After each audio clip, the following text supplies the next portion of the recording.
一开始，今仔关心美国总统川普，伫台湾时间透早4点的时，已经正式宣布各国的对顶关税，而且随实施。其中对咱台湾的对顶关税是32%，对中国是34%。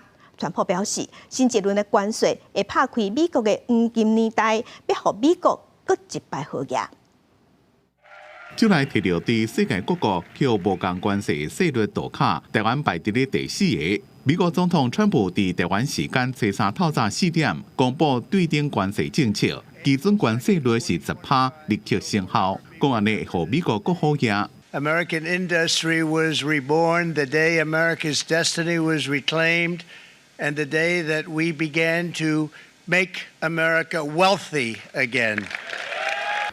川普讲，4月初2是美国解放日，新经济独立宣言。美国将要利用关税所产生的资金来减税，并且害国税。其他的国家对美国扣偌济税，美国将会回敬差不多一半拍一个关税。台湾对美国扣64%的关税，美国将会对台湾扣32%的关税。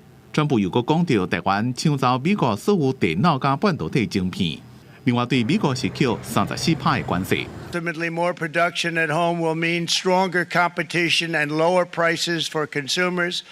This will be indeed the golden age of America. It's coming back. We're going to come back very strongly. 川普讲，这不是完整的对顶关税，并且讲企业只要到美国生产制造，就不需要纳任何费用。另外，川普也证实，自美国东部时间初3个翻点开始，对非美国制造的汽车扣25%的关税。那加上原本的2.5%，新关税实施了，总关税税率是27.5%。公司新闻综合报道。